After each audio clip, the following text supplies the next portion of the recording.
It cracks me up when I hear political candidates, pundits, or everyday folk say, we need to return to the glory days where traditional values reigned. Really? If you ask them, okay, when were the glory days that you speak of? The glory days of prosperity and health and traditional values. What decade in the history of America do you deem as the best decade? Economically, socially, and culturally. Think about that for yourself. Which decade would you pick?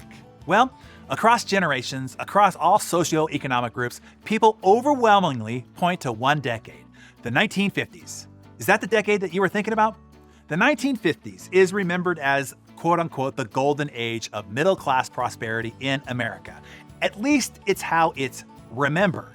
What's fascinating to me about the nostalgia for the 1950s is how easy it is to disprove that assertion that we were better off then than we are today by almost any economic or social or societal measure that there is. The median American household and our society as a whole is so much better off today than we were in any period during the 1950s. I'm telling you, it is not even close. Economically, median household income adjusted for inflation is more than 2 times today than it was in the 1950s. Life expectancy, access to medical care, education access and attainment, most any metric that you want to think about, we are better off today, as in dramatically better off today than we were in the 1950s. In the 1950s, diseases were rampant. Children still suffered from a lot of terrible diseases, including measles and mumps and chickenpox and scarlet fever and polio and others. The very common vaccines that we have today have saved millions of children, then adults, from terrible fates. In the 1950s, only a third graduated high school. Only 6% of the country had a bachelor's degree or higher. African Americans, 1/3 never graduated elementary school. Only 14% graduated high school, and 2.2% ever went to college. On the whole, more people failed out of elementary school than ever graduated college or higher. Almost all third world countries today have a better educational attainment today than all whites in the United States had in the 1950s. And then, tell me which of these charming Norman Rockwell perceived features you want back from the 1950s. Sexism. Women could not get credit cards. They could not use birth control pills. They could not get an Ivy League education, and military positions were greatly reduced. Mom was expected to cook with pearls on. Girls were expected to go to school in dresses only. And these were the ads, social messages of the day.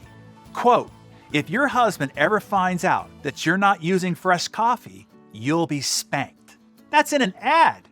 Well, at least you didn't burn the Schlitz beer, as his wife in an apron and heels, who's been slaving over a hot stove, literally cries on her man's shoulder. Or this one, show her it's a man's world, with the wife on her knees after bringing her man breakfast in bed. And this one, men are better than women. It reads, indoors, women are useful, even pleasant. On a mountain, they're something of a drag. Don't go hauling him up a mountain as his wife dangles from a rope just to show off your Drummond climbing sweater. Or do you want your segregation and open racism back? Water fountains labeled whites only and coloreds. Signs on restaurants above the doors, no coloreds. Businesses that will only do business with whites only.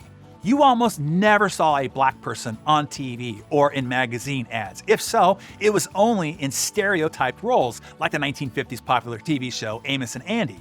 Here is an ad for Jell-O, where it is written, Mammy sent this over, spelled in Ebonics, in the ad. Or this Maxwell House ad that reads, golly, Miss Maria, folks just can't help having a friendly feeling for this dear Heath coffee. Actually featuring white models with their face painted black. Or this Van Heusen ad that reads, 4 out of 5 men want Oxfords in these new Van Heusen styles. Can you tell which one odd man out they are referring to?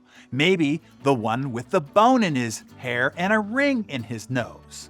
All these ads are from your glory days of the 1950s, by the way.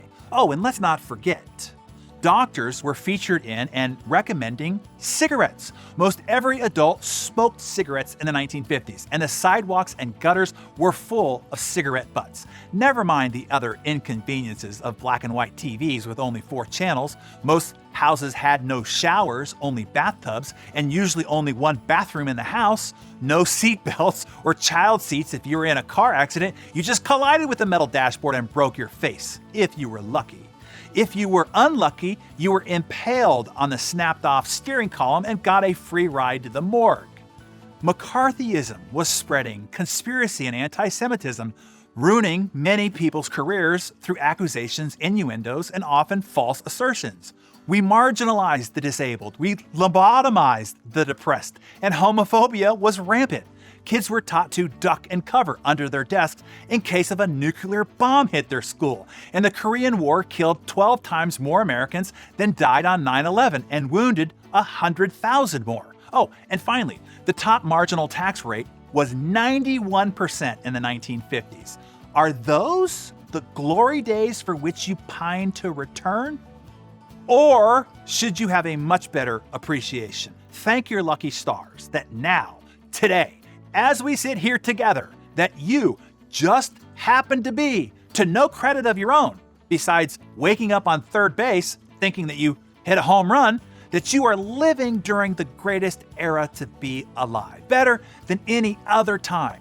And not just in American history, but in the entire history of humankind, since the dawn of the genius known as Homo. So, with that fresh perspective, my Darren Daily community, the question is, are you taking full advantage of this golden era of opportunity? Because these are the glory days. These are the best of times. Now, right here, today. There has never been a better time, and who knows if there ever will be again. A better time than this. Right now, right here, today. Now is the time to take advantage. Now. If you're up for it, write hashtag best time ever in your Darren Daily Journal and in the comments below. And share this important perspective with as many people as you know. Pay this Darren Daily forward to all those within your reach and influence. And I'll see you right back here tomorrow. I have an important follow-up message that I think you're going to want to hear.